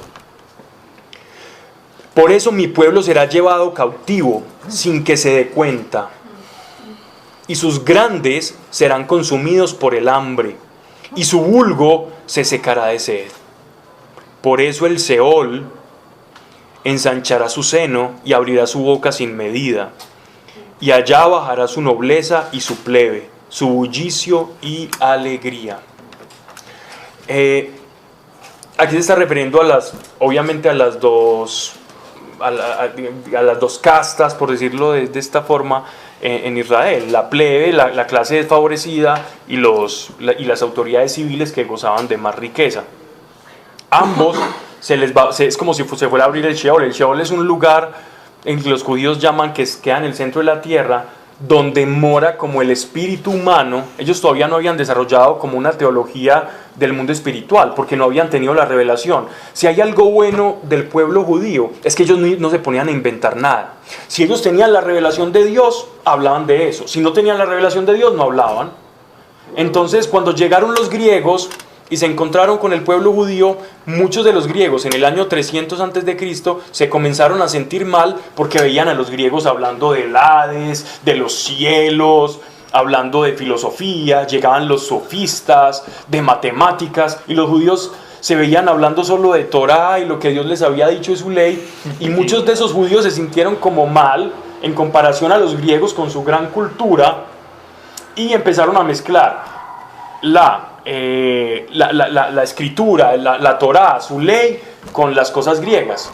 Y por allá hay uno que se llama Filón de Alejandría, que empezaron a mezclar y a coquetear con la filosofía griega, y estos griegos después estos judíos fueron considerados por el judaísmo más ortodoxo, por el judaísmo más judío, más apegado a su tradición, como judíos de poca monta o como inventadores de fábulas. Miren ustedes que el apóstol Pablo trata con estos judíos y dice: mucho cuidado tengan ustedes como iglesia con esos judíos que andan inventando un montón de fábulas y genealogías de ángeles, y a inventarse un montón de cosas que Dios no les ha revelado y que ellos no han visto. Que tengan mucho cuidado con eso, porque esos judíos se sentían muy mal a veces porque se sentían como eclipsados por la filosofía griega y por la cultura grecorromana. No sé por qué dije eso, pero aquí vamos. Pablo, qué pena, ¿me repites? ¿Sheol qué significa? Sheol significa, es un lugar como ubicado en el centro de la tierra donde van los espíritus y están como en un estado de letargo y nostalgia de la vida material. Como... que no tenían cielo los ríos. ¿Qué pasó? No, es un estado en stand-by, no es purgatorio, es en stand-by hasta que llegue. No es el infierno, no es el infierno ahí. No, eso no tiene nada que ver con el infierno. No. El Sheol es un mundo es como una especie de mundo espiritual donde las almas están esperando. Y están sufriendo porque no tienen cuerpo. Para los judíos el no tener cuerpo físico era algo como muy duro. Como ser un fantasmita ahí esperando en el centro de la tierra, queriendo tomarse un jugo de naranja o queriendo hacer algo. Por ponerlo en palabras más castizas, es como algo así. Pero hoy los judíos, pues, ¿cómo eran? Depende del tipo de judíos. Si hablas con un judío más tipo místico y de la cábala, te van a hablar de un mundo espiritual, de los 7 cielos y una cantidad de cuestiones espirituales. Si vas a hablar con un judío ultra ortodoxo, posiblemente te va a decir que eso no existe. Que no existe, que cuando uno se muere, simplemente se acaba todo, en polvo eres, en polvo te convertirás, allá vas a llegar, de la tierra fuiste sacado, a la tierra vas a volver, pero si caminaste con Dios y conforme a la ley, vas a recibir bendiciones en esta tierra. Y si no, pues vas a recibir maldiciones, sí, en esta tierra, y ya. Entonces, en el judaísmo no es unánime. Así ellos intenten parecer que sí, el judaísmo como tal, en su creencia no es unánime. Ellos tienen una diversidad de creencias y de vertientes y de discusiones internas también. Bien. Dice, verso 15, y el hombre será humillado y abatido los varones y bajados los ojos altivos, y Dios de los ejércitos exaltado en el juicio, y el Dios santo santificado en la justicia. Corderos pasearán allí como en su pastizal, y cabritos devorarán las destruidas posesiones de los ricos. Es decir, cuando la ciudad queda desolada, eso es lo que ustedes se enorgullecían, lo único que ustedes van a ver va a ser a un Dios justo y a un Dios santo que destruyó lo que no era justo y lo que no era santo, para que las uvitas y la vid de la que estamos hablando y las generaciones posteriores no siguieran ese mismo curso, como el que está cuidando una vid y está diciendo, estas uvitas no, estas sí, así Dios iba separando, iba cuidando. ¿Por qué? De esa vid iban a hacer un retoño, el famoso Mesías, el retoñito de uva perfecta donde Dios iba a poder llegar y hacerse hombre, y ese Dios humanado es el que va a generar, digámoslo así, todo esto. Eso es lo que Dios está cubriendo y lo que está cuidando para poder cumplir su promesa en amor al hombre. Verso 18, hay de los que se arrastran el pecado con cuerdas de falsedad y con coyundas de carro. Es decir, esto es una analogía como si yo estuviera un lazo y el pecado fuera una maleta y yo estuviera arrastrando con ese lazo el pecado, y yo arrastre y tráigalo para acá, y tráigalo para acá. Eso es como una manera de decir eso. Como la maldición generacional. No, eso es como simplemente el que está pecando y el que está amontonando, la misma persona de la que nos viene hablando. Sí. Hay de los que dicen que venga pronto, que se dé prisa su obra. Es decir, el profeta está profetizando y diciendo todo lo que va a pasar, y estos que están amontonando pecado están diciendo, sí, que venga, que se cumplan las profecías, y están cantando diciendo, sí, aleluya, y venga, y están desamontonando pecado, y antes es peor, porque lo que se va a venir es peor, porque no cambian su condición. Y si eso es lo que está diciendo. Si prisa, pues está cortando su arrepentimiento. El tiempo que va a tener de arrepentir. Hay de los que dicen que venga pronto, que se dé prisa su obra para que la veamos, que venga, que llegue, acabe su plan el Santo de Israel y sepámoslo nosotros. Pues el plan ya lo están sabiendo. Que si siguen en esa conducta, wow. ¿Estos AIS tienen algo que ver con los AIS de Sí, es una manera de semita de aplicar sentencias. Los ayes, así se conocen, los mismos que la carta de los romanos. Claro que los de romanos son diferentes, pero los ayes son como una manera de afirmar una cosa con cierto lamento, con una lamentación, ¿no? Muy característica de los pueblos semitas. Cuarto, hay de los que al mal llaman bien. Esto sí que es propio. Y eso sí que nos toca a nosotros ahora.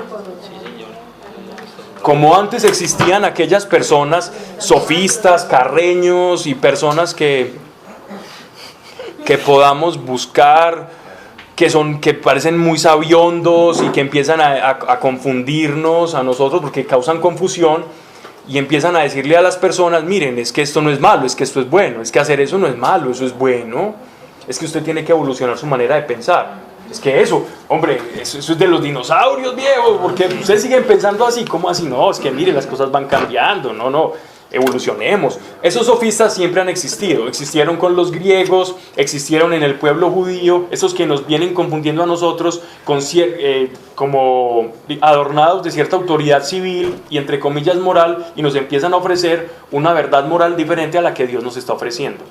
Estamos plagados, y si hay un momento en la historia de la humanidad en que estamos llenos de esos personajes, es ahora, en el medio político, en el medio social, en el medio cultural, en las instituciones educativas, en los grupos de amigos, en todas partes estamos llenos de este grupo de personas que nos venden a nosotros un bien que ya Dios desde antemano a través del Evangelio nos ha dicho, esto no es bien para mí.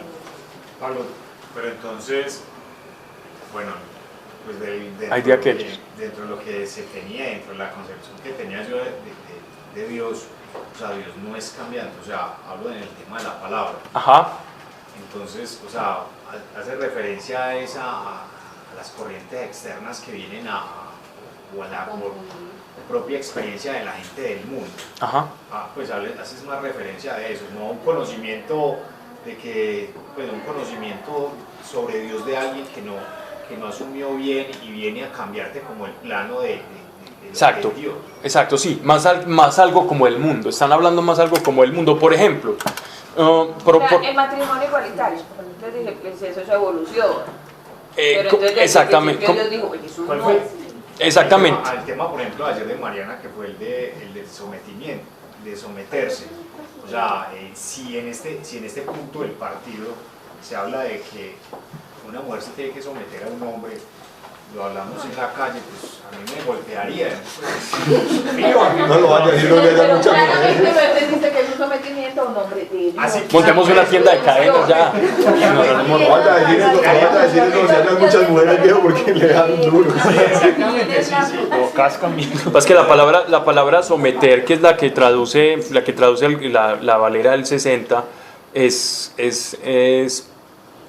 como, suena como una especie de esclavitud, pero no tiene nada que ver, ¿cierto? Porque, y mire que la gente siempre lee ese texto sin leer lo que Dios le dice al hombre, que es peor. Pero dependiendo digámoslo así, de la vulnerabilidad que uno tenga, uno mira, es que el ser humano es tan, ay Dios, sí, que lo que nos toca. No, la heridita, lo que tenemos en la heridita, eso no lo queremos ver. Entonces, por ejemplo, la persona que se está escandalizando por, mire la Biblia tan machista, no se escandaliza y no mira la parte que le toca al hombre tan terrible.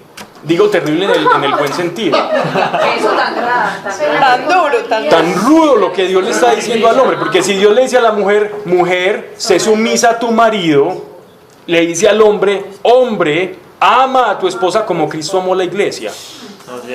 Dios murió, Cristo murió. Y Cristo murió, dio su vida por la iglesia. Entonces los hombres leemos eso y no nos escandalizamos, pero muchas mujeres leen eso y nos deberíamos escandalizar. Muchas mujeres leen eso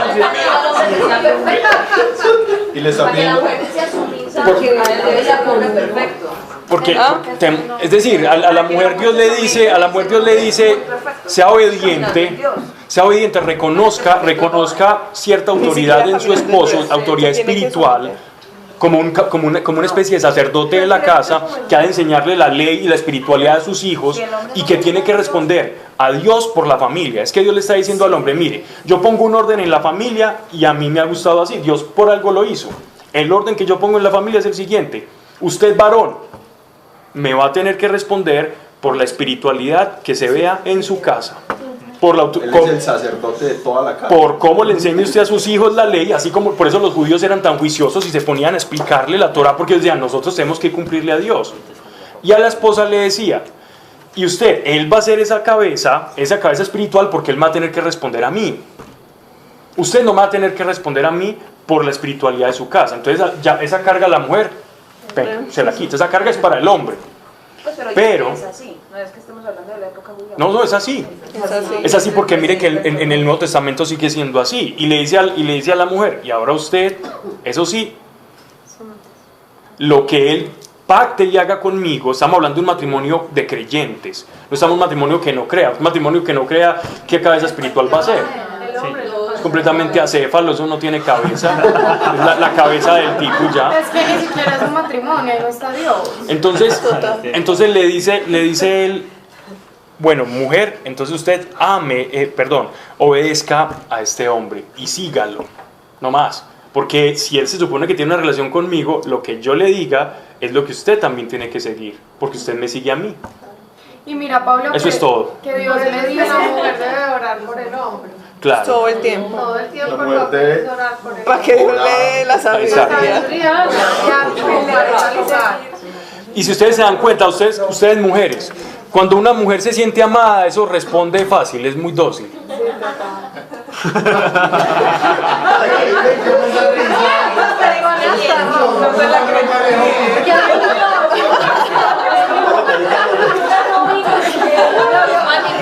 Erika, esa risita de Erika hizo el desorden acá. Entonces, Dios le está diciendo a las mujeres indirectamente, a las mujeres tienden a cierta rebeldía, a cierta desobediencia, y los hombres tienden a ser tiranos y a no amar. Y tienden los hombres también a cansarse fácil. ¿Y qué significa amar a la mujer? Todo lo puede, todo lo soporta. Y a no cansarse. Usted le va a ver la carita y la va a ver a ella todos los días. Y así usted tenga instintos, usted la va a querer y se va a guardar los ojos, los oídos y todo para ella. Eso es amar. Entonces, al hombre le ordena eso. Como en las mujeres es más fácil, entonces Dios no le dice eso a la mujer, pero sí le dice, vea, usted que es como un poco más díscola, más arisca,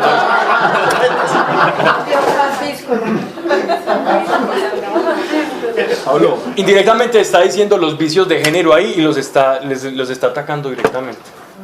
Pablo, Claudia ahorita ya la pregunta ahí, cierto que si por ejemplo la mujer conoce a Dios y el esposo no, ella igual se tiene que someter a su esposo, y esa es la forma en la que Dios va a respaldar su oración. Siempre y cuando no vulnere principios de Dios, obviamente.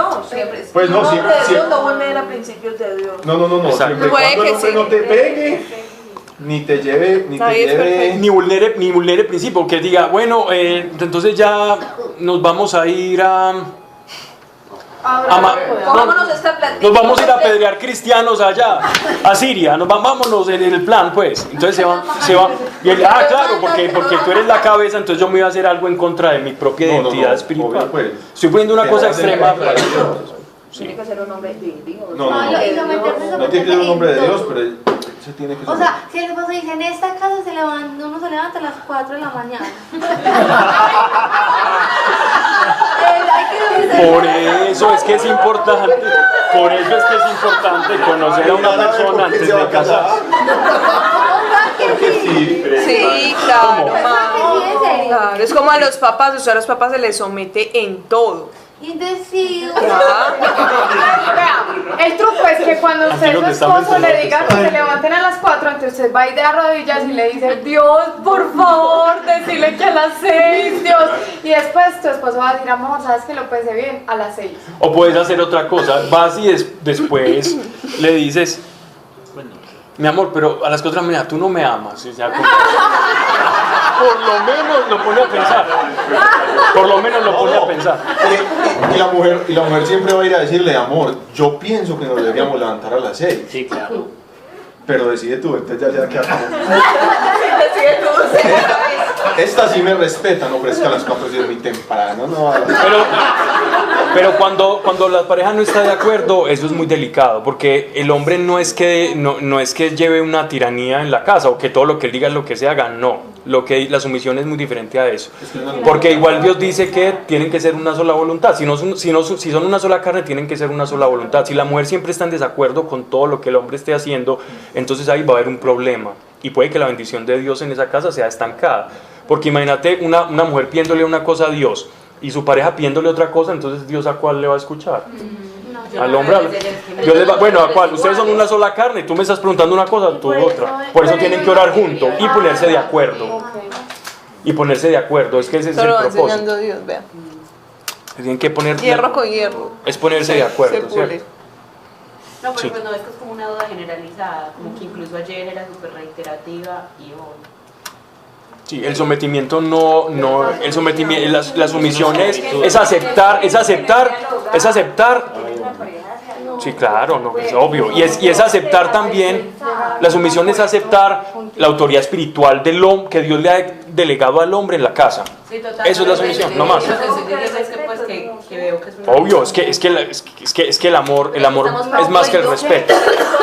Parte de hombres que no están caminando en Dios, entonces por eso diciendo, si un hombre está caminando en Dios, si se levanta a las 4 es por un principio muy básico, nos vamos a levantar a las 4, rezar el rosario, no sé. Exacto, y por eso tan serio que estamos hablando es que el apóstol Pablo le dice a la iglesia, le dice, señores, mire, si usted se va a casar con un no creyente, no lo haga. ¿Qué? Más bien solo. Quédese solo, no lo haga. Por eso mismo que estamos hablando, porque va a tener ese problema. Pero Pablo, solo cuando es una persona no creyente, estamos hablando de yugos desiguales, ¿o no? Sí. Solamente. Es la única diferencia que Dios tiene. Sí, claro. Creyente y no creyente. Desiguales no es que el uno sea de Israel y el otro sea colombiano, rico y pobre, no. La desigualdad es en que sea del ciudadano del reino, no. Es que tenga el Espíritu Santo, no, porque si el Espíritu le dice a usted, ve a tal lugar y tu esposo no quiere, entonces, ¿qué problema va a ser caminar en tu fe? Porque va a ser muy complejo.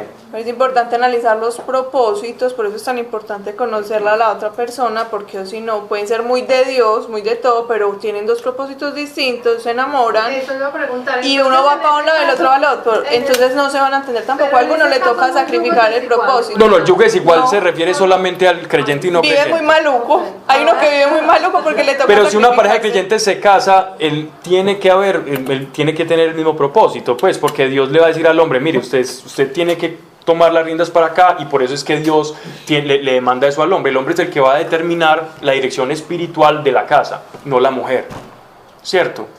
Pero si la mujer tiene un propósito, Pablo, distinto al del hombre y se casa con el que no es. No, pero eso ya es un problema de que se casó con el que no es. Por eso es lo que estoy viendo. Si no se casa con el que no es. No, yo estoy hablando de una pareja, ¿cierto? No, total. A la mujer ya le toca someter su propósito al propósito del hombre. Porque Dios. Ok. Por eso es tan importante mirar con quién se van a casar. Orar demasiado. Tómenselo con calma, vamos. Y lo importante es también compartir. Hay una cosa que es importante que está diciendo Mariana para resaltar. Hay algo que es importante, sobre todo en las relaciones de pareja con el Señor, y es la unidad de propósito. Es una señal clara, la unidad de propósito, para saber qué es su pareja, ¿cierto? Que tengan el mismo propósito y que sea su anhelo, porque Dios pone esos anhelos en el corazón. Si son diferentes, ya por ahí, así le parezca muy bonito, muy querido, lo hace reír mucho, por ahí no es. O al menos que tengan el mismo anhelo y ya Dios organiza el propósito. Sí, exacto. Y es decir, y Dios le va a demandar al hombre la educación espiritual de los hijos. Y el hombre latinoamericano ha delegado eso en la mujer. Y la mujer está sobrecargada de cosas. Tiene que responder por el hijo, por una cantidad de cosas. Por el esposo. Y el hombre, como que con Dios nada que ver. Las cosas espirituales son de las mujeres.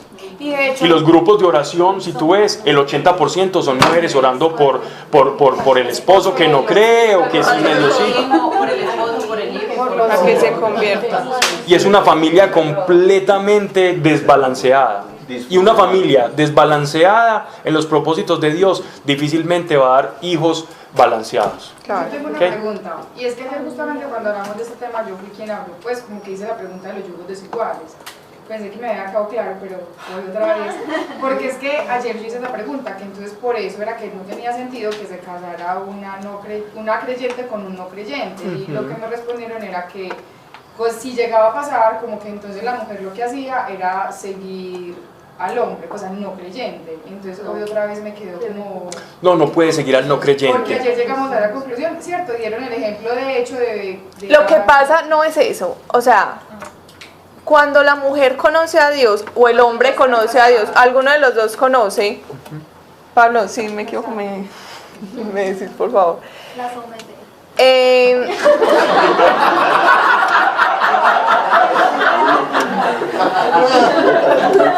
Lo que pasa ahí es, nosotros debemos hacer todo para agradarle a Dios, no agradarle a los hombres. Todo lo que debemos buscar es por agradarle a Dios, por amor a Dios. Entonces, si la mujer, por ejemplo, conoce a Dios, por amor a Dios, ella se somete al hombre, no de que me pegue, pues, no, cierto, pues, pero que me dice, voy a... Hoy el paseo va a ser a Cartagena este fin de año. Y entonces la mujer le dice, no. Entonces ese hombre nunca va a poder conocer a Dios si la mujer no cambia su actitud. Si la mujer no cambia su actitud y se somete, ¿cierto? Entonces le dice, ay, sí, listo, vamos a Cartagena. Él va a empezar a ver el cambio en la mujer, y por ese cambio en la oración, el hombre va a poder llegar a Dios en algún momento. Si la mujer no se somete y no cambia su actitud, nunca va a llegar el hombre tampoco a ser cabeza. Que conste que cuando hablamos, perdón Mariana, cuando hablamos de yugo desigual, vámonos a la figura de que es un yugo. Un yugo es lo que se le ponía a las yuntas de bueyes para que aren la tierra, y tienen que arar parejo, porque si no, un buey va a cargar el peso del otro. Entonces un yugo desigual es que yo el peso espiritual que le toca al hombre, entonces lo estoy cargando yo, estoy cargando el peso que me toca, mi responsabilidad, entonces me va a quedar muy duro porque voy a estar arrastrando al otro. Entonces el apóstol Pablo dice, Dios no quiere que nadie arrastre a nadie, sino que quiere que caminen en yugos iguales para que puedan arar la tierra y hacer ese peregrinaje que es el evangelio, y puedan avanzar rápido. Que si yo me meto en yugo desigual me tocó, sí, y se lo ofrezco a Dios, sí, y que por mi ejemplo puedo ayudar a la otra pareja, sí, pero el yugo desigual se manifiesta sobre todo es cuando las voluntades no sean un viaje a Cartagena, sino que sean cosas estrictamente de Dios. Mujer, te prohíbo que ores, te prohíbo que hables con tu Dios, entonces yo por sumisión lo voy a hacer. No, hay cosas que no nos pueden quitar. Total. Cierto, hay cosas que no nos pueden quitar. Igual la mujer se somete al esposo. En amor. Primero se somete a Dios y luego se somete al esposo. Sí, porque uno la no se que somete ya hace a nadie. caso perdió, literal. O sea, le toca ponerse a orar. No, eso es en serio, le toca ponerse a orar. Es muy duro. Le toca un sacrificio muy grande. Se puede demorar muchos años para que la otra persona conozca a Dios. Pero debe hacerlo por amor a Dios. Y he visto muchos casos. Y el problema... Y es muy bonito los cambios. Es muy bonito. Que nos hacen. Uno de maestros de varias materias de teología, quien quiero mucho, él fue extraficante de armas y hacía una cantidad de cosas terribles, y su esposa llegó a Dios, llegó al evangelio, y ella estuvo en yugo desigual mucho tiempo, pero tanto habrá cansado a nuestro Señor, que ahora tiene un hombre que está dando charlas de teología, que dejó su trabajo y vendió todo y regaló todo. Ella es la que está sosteniendo la casa, y ese hombre está predicando, pues también recibe dinero, pero no es las mismas proporciones que antes. Y ella a veces cuando hablábamos con ella nos decía, yo, sabes que hubiera orado, pero no tanto. Pero no tanto, porque ama tanto a Dios que este hombre... ¿Cierto? Y los que conocen a Enrique Escobar es el mismo testimonio. Su esposa llegó antes al evangelio, doblaba rodillas todos los días por su esposo, y después toda arrepentida porque su esposo estaba viajando por todas partes predicando el evangelio, y ella ya tenía que ir detrás con las maleticas porque pensó, ay, yo voy a ser un hombre cristiano, un hombre bueno, un empresario. No, vendió, regaló sus empresas a unos empleados y se dedicó a viajar por todo el mundo y a predicar. Entonces, eso no es tampoco como decir, se embaló la mujer, no. La mujer que está en esa situación va a ver la gloria de Dios. Claro. Va a ver la gloria de Dios, porque es que Dios ama a sus hijos. Ok. ¿Sarita qué? Sí, claro. El reemplazo de Sarita. Y llegó temprano. Ok. ¿Terminamos en qué capítulo, Alejita? 5 verso 18. No vamos ni en la presentación de Isaías, que es muy hermosa. Digamos, yo pensé que íbamos a hablar de los querubines, los serafines, pero bueno.